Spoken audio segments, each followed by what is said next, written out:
नमस्कार दर्शकों। सती अनुसुईया की रामायण में बहुत अहम भूमिका थी। माता सीता ने अपने 14 वर्ष के वनवास काल में जो वस्त्र पहने थे वे माता अनुसुईया के द्वारा ही दिए हुए थे। भगवान श्री राम ने जिन आभूषणों की सहायता से माता सीता की खोज की थी वह भी माता अनुसुईया ने ही सीता माता जी को भेंट किए थे। सीता जी अनुसुईया संवाद के माध्यम से माता अनुसुईया के द्वारा माता सीता को पतिव्रत धर्म का पालन करने की उत्तम शिक्षा भी दी गई थी। इसलिए आज के इस वीडियो में हम आपके समक्ष सीता जी और अनुसुईया जी की कहानी ही रखने जा रहे हैं। जब भगवान श्री राम अपने 14 वर्ष के वनवास के समय चित्रकूट में थे, तब उस समय उनका भरत जी से मिलन हुआ था। भरत जी के जाने के बाद भगवान राम ने वहां से जाने का निश्चय किया, क्योंकि अयोध्या की प्रजा को उनका निवास स्थान पता चल चुका था। इस कारण भगवान श्री राम ने वहां से निकलकर आगे दंडकारण्य वन में जाने का निश्चय किया।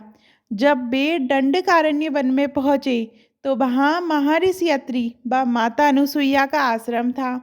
महर्षि अत्रि एक सिद्ध महात्मा थे, तो वहीं माता अनुसुईया एक महासती स्त्री। दोनों ने ही अपने तप से कई दैवीय वस्तु प्राप्त की थी। भगवान श्री राम माता सीता व लक्ष्मण जी के साथ उनके दर्शन की अभिलाषा से उनके आश्रम में चले गए।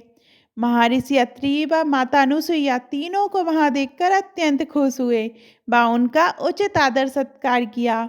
माता अनुसुईया सीता जी को अपनी कुटिया में ले गई। वहां ले जाकर उन्हें पतिव्रत धर्म की शिक्षा भी दी। उन्होंने अपना उदाहरण दे के कहा, यदि मन में किसी भी प्रकार का स्वार्थ, छल व कपट की भावना ना हो तो एक महासती पत्नी के आगे देवता भी नतमस्तक हो जाते हैं। आइए जानते हैं सीता अनुसुईया संवाद के माध्यम से माता सीता को पतिव्रत धर्म की मिली उत्तम शिक्षा।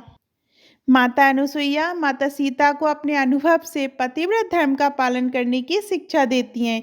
वे माता सीता को बताती हैं कि पति का भाग्य चाहे अच्छा हो या बुरा, लेकिन जो हर स्थिति में अपने पति का साथ देती है वही उत्तम नारी होती है।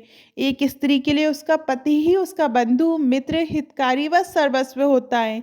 माता अनुसुईया आगे कहती हैं कि ईश्वर कई तरह से स्त्री की परीक्षा लेता है, लेकिन जो स्त्री अपने पतिव्रत धर्म पर अडिग रहती है उसके सामने देवता भी नतमस्तक हो जाते हैं। माता अनुसुईया के अनुसार पत्नी की असली परीक्षा पति के विपत्ति काल में होती है। अंत में माता अनुसुईया कहती है कि आगे चलकर सीता का नाम लेने मात्र से ही नारियों में पतिव्रत धर्म का पालन करने की भावना जागृत होगी। इसी के साथ माता अनुसुईया ने माता सीता को कई दैवीय वस्तुएं भी भेंट की। इसमें उन्होंने मुख्यतः 3 चीज़ें माता सीता को दी। आज हम आपको इन्हीं 3 दैवीय वस्तुओं के बारे में भी जानकारी देंगे। दैवीय वस्त्र। माता अनुसुईया से जो वस्त्र माता सीता को मिले थे वह इस प्रकार के कपड़े से बने थे जो कभी भी मैले नहीं होते, अर्थात उन्हें कभी भी धोने की आवश्यकता नहीं पड़ती। उदाहरण के तौर पर आप प्लास्टिक के कपड़े ले लीजिए। प्लास्टिक एक ऐसी चीज़ है जो कपड़े के जैसे मैला आदि नहीं होता, उस पर पानी का हल्का छिड़काव कर साफ किया जा सकता है। उसी प्रकार जो वस्त्र माता अनुसुईया ने माता सीता जी को दिए थे वह कभी मैले नहीं होने वाले वस्त्र थे।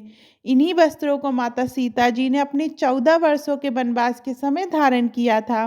देवीय आभूषण। जो आभूषण माता सीता को महासती अनुसुईया ने दिए थे वह एक अलग प्रकाश अपने चारों ओर फैलाते थे। साथ ही उनमें किसी भी प्रकार का जंग, मैल इत्यादि नहीं लगता था। वे अपने प्रकाश से एक अंधेरे कमरे में भी रोशनी कर सकते थे।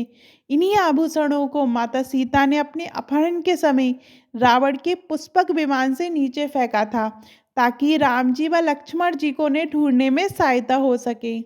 दैवीय लेप।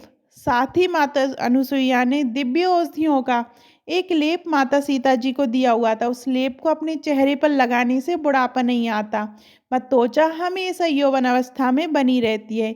इसी लेप के कारण माता सीता के चेहरे पर कभी झुर्रियाँ नहीं आई थी, वे हमेशा यौवन अवस्था में ही रही थी।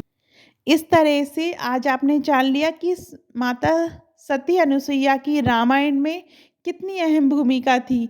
वह माता अनुसुईया ही थी जिन्होंने अपने पतिव्रत धर्म की शक्ति से त्रिदेव तक को शिशु बना दिया था।